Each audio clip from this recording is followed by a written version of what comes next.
नमस्कार आप सभी को। स्वागत है आप सभी का भगवत गीता के अध्याय 2 सांख्य योग।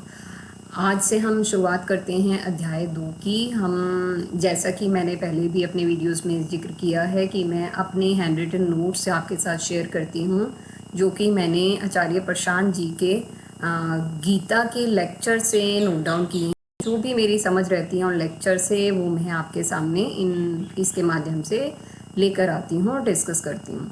तो चलिए इस बार हम डिस्कस करेंगे श्लोक नंबर 1 से लेके श्लोक नंबर 10 तक अध्याय 2 के। तो इसमें जो इम्पॉर्टेंट पॉइंट्स मुझे समझ आए हैं वो मैं आपसे डिस्कस करती हूँ। तो सबसे पहला पॉइंट ये था कि ज्ञान एक प्रकार की चोट है जो लगती अज्ञान यानी कि अहम को है।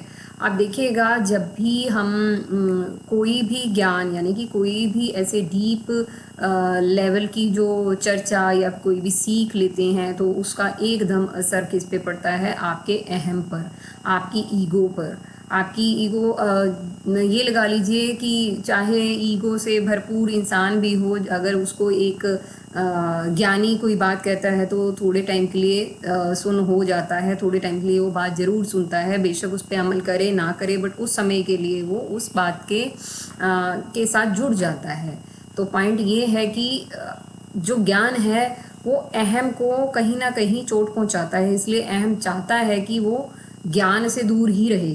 वो खुद पूरी कोशिश करता है कि मैं ज्ञान की तरफ ना जाऊं, या फिर आपको बहुत सारे ऐसे रीज़न दे देता है कि आप उस ज्ञान से दूर ही रहें, बिकॉज अगर ज्ञान उस तक पहुंचता रहा तो उस पर चोट लगती रहेगी और एट लास्ट उसका अंत हो जाएगा, यानी कि मुक्ति की प्राप्ति हो जाएगी, जो कि वो अपना अंत इतनी आसानी से नहीं चाहता।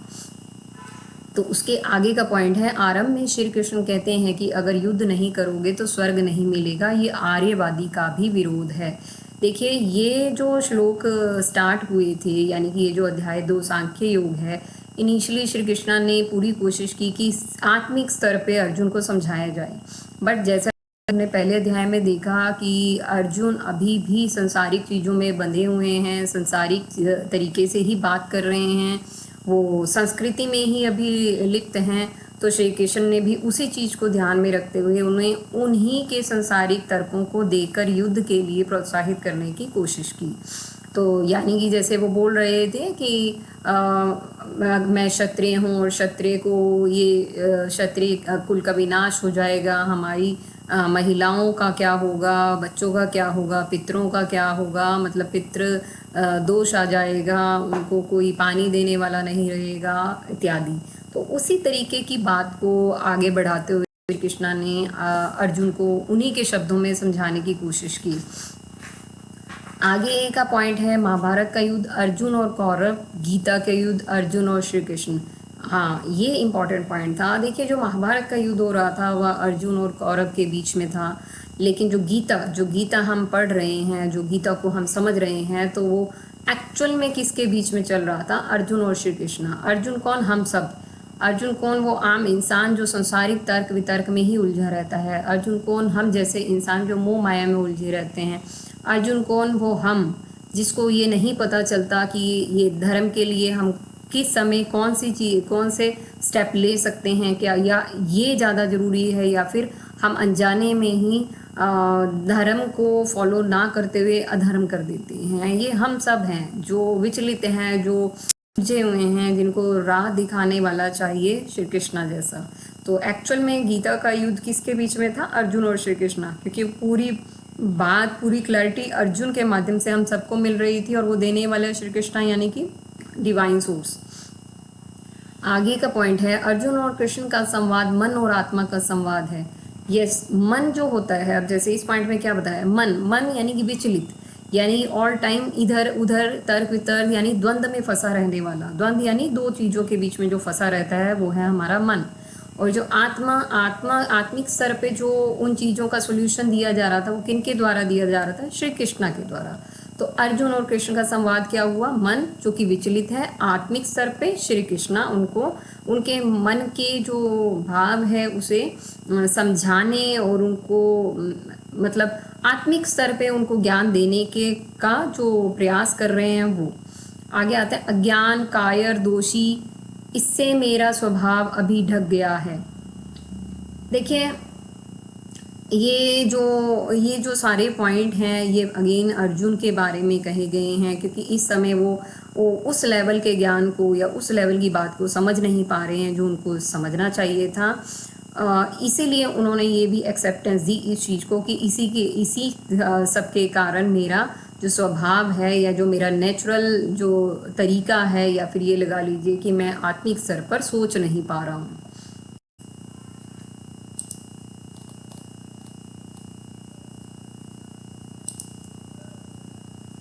आगे अर्जुन ने कहा, अज्ञान ने मेरे मन को भ्रमित कर दिया है।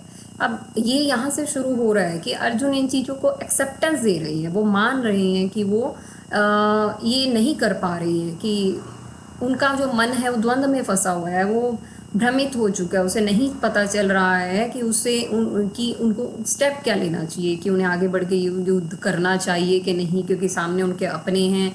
वो अपने मोह को भी नहीं पहचान पा रहे हैं कि वो इस समय मोह में हैं, तो वो बहुत ज़्यादा असमंजस में हैं। तो और सबसे बड़ी बात कि वो इन सारी चीज़ों को एक्सेप्टेंस दे रहे हैं श्री कृष्णा के सामने। अगला पॉइंट है, मन यदि आत्मा की दूरी पर नहीं होता तो सत्य से दूर हो जाता है और बार बार भटकता है। देखिए यहाँ पे जितने भी पॉइंट मैंने नोट डाउन किए हैं वो दिखने में बहुत साधारण लग रहे होंगे, बट उनका तात्पर्य बहुत ही गहरा है। अब ये क्या कह रहे हैं कि मन यदि दूरी पर नहीं होता, यानी कि आप इसको सिंपल भाषा में समझिए कि अगर आपका मन जो है आत्मिक स्तर पर नहीं सोच पा रहा, आत्मिक स्तर पे डिसीजन नहीं ले पा रहा, यानी कि वो भटकी जा रहा है, तो उस समय वो क्या है, सत्य से दूर हो जाता है। और यही कारण है कि वो बार बार भटकता है, क्योंकि आपकी जो आत्मा है और आपका जो मन है उनके बीच में अलाइनमेंट नहीं है। वो एक दुनियादारी में फंसा हुआ है। आत्मिक स्तर पे तो उलझने होती ही नहीं है, वहाँ सारी चीज़ों में प्योर क्लैरिटी होती है। बट यदि वो दोनों अलाइनमेंट में नहीं होंगे तो ऑब्वियसली वो बार बार भटकेगा ही। अगला पॉइंट है, गुरु में निष्ठापूर्ण हो तो गुरु को मेहनत कम करना पड़ता है। देखिए अगेन, जैसा कि मैंने आपको पिछले पॉइंट में भी कहा कि ये जितने साधारण दिख रहे हैं उतने साधारण पॉइंट है नहीं, उतना ही गहन मतलब है हर पॉइंट का। यहाँ पे अगर कहा कि यदि आपकी निष्ठा गुरु में पूर्ण हो तो गुरु को मेहनत कम करना पड़ता है, मतलब ऑब्वियस है कि अगर आपका ट्रस्ट, आपका फेथ आपके गुरु में है तो आप इफ बट नहीं करते हैं, तो आप सोचते नहीं हैं, आप समझ जाते हैं कि अगर यदि गुरु ने आपको कोई बात बोली तो उस बात के पीछे कोई गहरा रीज़न होगा और आप उसके आगे अपना तर्क ही नहीं देते। आपका मन द्वंद्व में फंसता ही नहीं है, तो आप अगर द्वंद्व में नहीं फंसोगे तो गुरु को आपको समझाने की ज़रूरत भी कम पड़ेगी। तो यही चीज़, यही इस श्लोक का तात्पर्य था कि अगर आपकी निष्ठा पूर्ण है, आपको अपने जो ट्रस्ट है अपने गुरु के ऊपर उसमें डाउट नहीं है, तो वहाँ सामने से भी आपके लिए मेहनत कम करनी पड़ेगी और चीज़ों को समझाने के लिए भी आपको बार बार आपके मन को केंद्रित नहीं करना पड़ेगा। कम समय में कम काम करना पड़ेगा और आपको बात समझा पाएंगे। अगला पॉइंट, अज्ञान किसी भी चीज़ को अपने हित के लिए इस्तेमाल करता है, ज्ञान को भी। ये देखिए, ये भी पॉइंट क्या कहना चाह रहे हैं, अज्ञान यानी कि जो आप हम सब इस समय हैं, हम अज्ञान में ही हैं, हम पूर्णतः ज्ञानी नहीं हैं, हम सिर्फ उसको समझने की कोशिश कर रहे हैं। अलग माध्यम से, अलग अलग गुरुओं की संगत से, स्वाध्याय से हम पूरी कोशिश कर रहे हैं, लेकिन ये इम्पॉर्टेंट बात है कि अज्ञान ज्ञान को भी अपने हित के लिए इस्तेमाल कर लेता है। इसका लाइफ में आप रोज़मर्रा की ज़िंदगी में भी बहुत सारे एग्जाम्पल आप देख सकते हैं। बहुत सारे लोग हैं जो बहुत बड़ी ज्ञान की बातें करते हैं, लेकिन फिर भी वो कर्म ऐसे करते हैं या अपने ज्ञान के मदद से जो एक्शन है वो इस टाइप से एग्जीक्यूट करते हैं जो अज्ञान की बहुत बड़ी निशानी होते हैं। आप ऐसे बहुत सारे संत या बहुत सारे लोग या ऐसे आज की डेट में भी आप अपनी आँखों से देख सकते हैं, परख सकते हैं कि ऐसा लोग होते हैं जो ज्ञान को भी अपने हित के लिए इस्तेमाल कर लेते हैं। यानी कि ये अज्ञान बहुत बड़ी चीज़ है।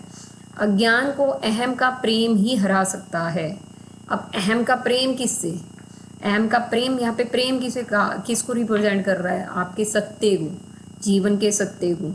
तो अगर अहम का प्रेम यानी कि अहम का मुख किसकी तरफ है, आत्मा की तरफ है, अगर वो आत्मा की तरफ अपना रुख कर लेता है तभी वो अज्ञान को हरा सकता है। अदरवाइज अज्ञान अपने आप में बहुत ज़्यादा सक्षम है, वो ज्ञान को भी इस्तेमाल कर लेते हैं, जैसा कि हमने पिछले पॉइंट में समझा कि अज्ञान बहुत ही बड़ी चीज़ है और अज्ञान को हरा देने के लिए सिर्फ ज्ञान ही काफ़ी नहीं है।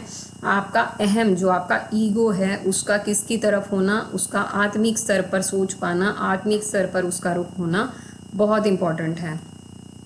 मुक्ति से प्रेम, मुक्ति से प्रेम मीन्स अब ये आप चाहते हैं कि आप अपनी एनलाइटमेंट के फाइनल जो डेस्टिनेशन है यानी अपनी जो सोल एवोल्यूशन की जर्नी के अंतिम स्तर तक पहुंच सकें, यानी कि आप ये जीवन मरण के खेल को समझ सकें, आप अपने कर्मों की कर्म माया जाल को भी समझ सकें और फाइनली आप मुक्ति की ओर बढ़ सकें। तो उसके प्रति जो प्रेम है, अगर उसके प्रति प्रेम होगा तो अहम एक तरीके से आत्म साक्षात के लिए पूर्णतः तैयार हो जाएगा। और अगर वो पूर्णतः तैयार हो जाएगा तो वहाँ पे अज्ञान ज्ञान को किसी भी तरीके से अपने किसी भी हित के लिए इस्तेमाल नहीं कर पाएगा और वही सबसे बड़ी चोट होगी अहम पे, क्योंकि ये भी पता ही है कि मुक्ति क्या है, अहम का पूर्णतः ख़त्म हो जाना ही आपकी मुक्ति।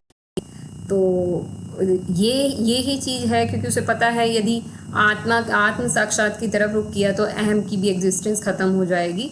तो उस लेवल का प्यार, उस लेवल का प्रेम, तो वही आपके अज्ञान को हरा सकता है।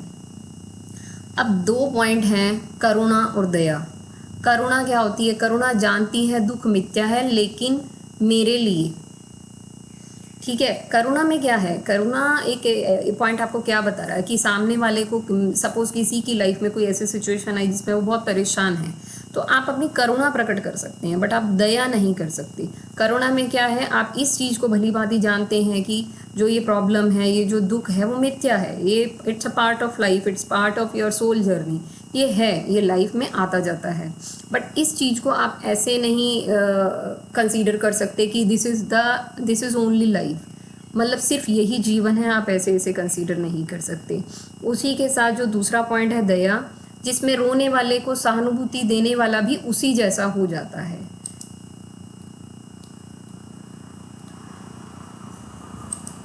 अब इसमें क्या है, अब मान लीजिए किसी की स्थिति आपको पता चली कि उनकी लाइफ में बहुत सारे प्रॉब्लम्स हैं, तो आप वहाँ पे क्या करने लगे कि आप उन्हें सहानुभूति देते देते उन्हीं जैसे हो गई, यानी कि उन्हीं की लाइफ स्टेट में चले गए।